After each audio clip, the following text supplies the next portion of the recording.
Hey guys, it's Steve. Welcome to You on the Recipe. We're going to talk a little bit about fajitas. I had a couple questions coming in on my Facebook page, which we are at You on the Recipe.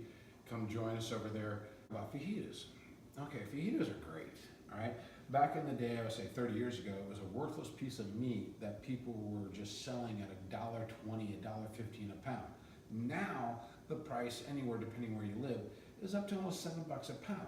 So, keeping that in mind, trust me, if you're looking in your butcher market, where I shop over here in HEB, sometimes you can find a better deal just by going into the cases and find out what's on for sale. Like today, I had the option of either going with a choice cut filet that was $2 more expensive, or actually buying a ribeye out of a family pack, usually 3 to 4, and it was at $8.99.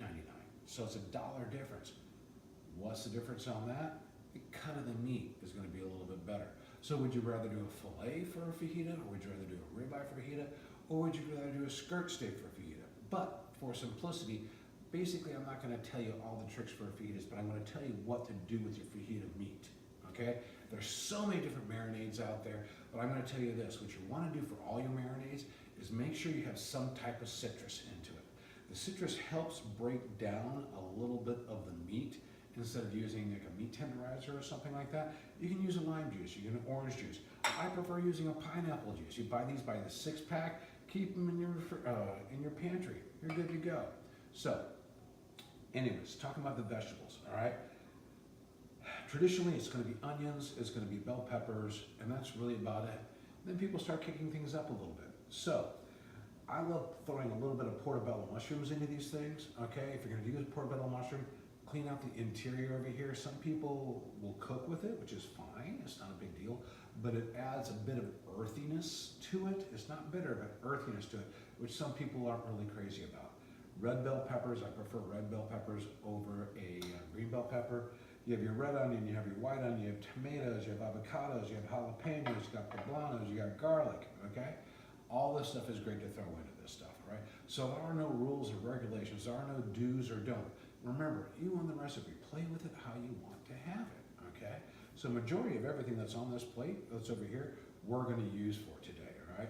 So compliments to this also are gonna be some fresh cilantro, the pico de gallo recipe, which is also can be find on my YouTube page. Then we have the chili lime dip, right? Also on my YouTube page, please check it out. And then the roasted fire salsa, also on my YouTube page. But let's talk about fajita meat, okay? So it's basically a skirt steak, all right, where they cut up. So when you're buying these wonderful pieces of meat, you're looking at, oh my God, this is great, it's clean and everything else until you get it home, and then you're gonna flip it over and you're gonna notice it's not so clean, okay? This is not a big problem, all right? So what you wanna do is after you get done looking at that, you wanna have the back side looking as good as the front side.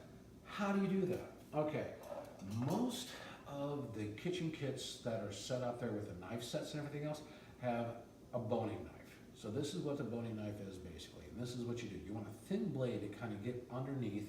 What I'm going to show you over here is a silver skin. So it's moving a little closer. All right. All this right here is silver skin. So what does that mean? We call it silver skin. It's actually a tendon that holds everything together. But this is what makes your meat really, really, really, really chewy. So how do you do that? You take your boning knife. This is a curved boner, by the way, which I kind of prefer, and you just slide it underneath that. And you kind of hold the blade up a little bit, and you just kind of slide it through. You get big enough in there, slide your finger in there, make sure the knife's going away from the finger, and just slide the knife. It's just that easy, okay? So I'm gonna quickly clean this. It takes a little bit of practice to do this, all right? But all that stuff is what makes a fajita extremely chewy, all right? A little bit of fat on the back of this, so I'm just going to trim that back off a little bit.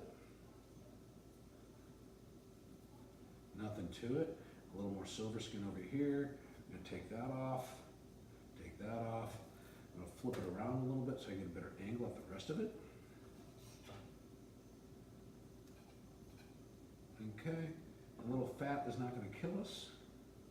It adds a little bit more flavor to the meat. All right, that's it, all right?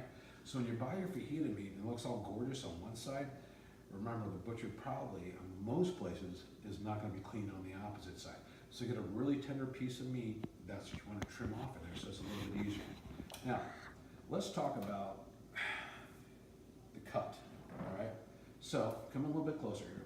And what we're gonna do is that, you see how all of these grain right here is going top to bottom on this, all right? That's fine, but when I get done grilling this, and we'll come back to it after grilling it, I'm gonna grill the whole piece, just like that, on the grill. So when you're buying fajita meat, keep in mind, you wanna do about a ½ pound per raw, all right? Because you're gonna lose about 30% on your meat. So think about a ½ pound per person. So if you're doing it for 2 people, you're looking at about a pound. You're looking at, I like fajitas, my wife likes fajitas, probably about 2 pounds a piece, but that's us. So I'm gonna cook this whole thing on there. When I get done cooking it, I'm gonna end up cutting it like this, and then cutting it against the grain. And we'll get into that when I get done cooking the meat over here. But that's really about it. You wanna have the acid in your marinade. The acid helps break down the meat and make it a little bit more tender. Don't go medium rare or rare on a skirt steak. It's just a little bit more chewier because it hasn't had a time to break down. So cooking it to almost a well done state, say a medium well, you're gonna be fine. Also remember, I like using charcoal, so you wanna have a hot fire. Also try to use wood chips of any type. I'm always talking about wood chips. It adds a great flavor. So you got pecan, you got cherry. I'm gonna use oak for this today. I could probably toss in a little bit of mesquite or maybe a little bit of hickory, but being down for south, I'd probably use more oak and maybe even a combination of mesquite. And that's really about it, okay? So remember, what you want to marinate it in, it doesn't really matter, but it has to have some acid, okay? So this is just a little bit of pineapple, a little bit of teriyaki, and I use a Baja Lowry's that is a marinade. I'm gonna put it in there. Try to let it marinate for at least an hour before you put it on the grill. The longer you marinate it, granted, the better the flavor. So you know the next day, you're gonna be able to make fajitas and you got time that next day, throw it in the marinade. It's gonna be fine. You can throw it out, throw it on the grill, you're ready to go. Also, one more tip. You can do this stuff for parties, okay? Have this stuff marinating a day before, cook it all off a day before, and then you can have it ready to go in the oven waiting for everybody to show up. Really easy. I've done this for a couple Super Bowl parties, all right? So just real quick, we've got the vegetables over here. Basically, it's gonna be, traditionally, it's gonna be like bell peppers. It's gonna be a red or white onions. I use a combination of both because I like the different flavors from both of those. I'm gonna be tossing in some portobellos, a little bit of a poblano. I love jalapenos. Just call me a little spicy, that's okay. And the red, white onions, avocados always. I don't do a guacamole. I like doing it sliced just for the presentation, all right? So I'm gonna finish this. I'm gonna get it in the marinade, I'm gonna throw it on the grill, I'm gonna come back, I'm gonna show how you cut this stuff up so it's tender to the bite. And that is the trick with a fajita.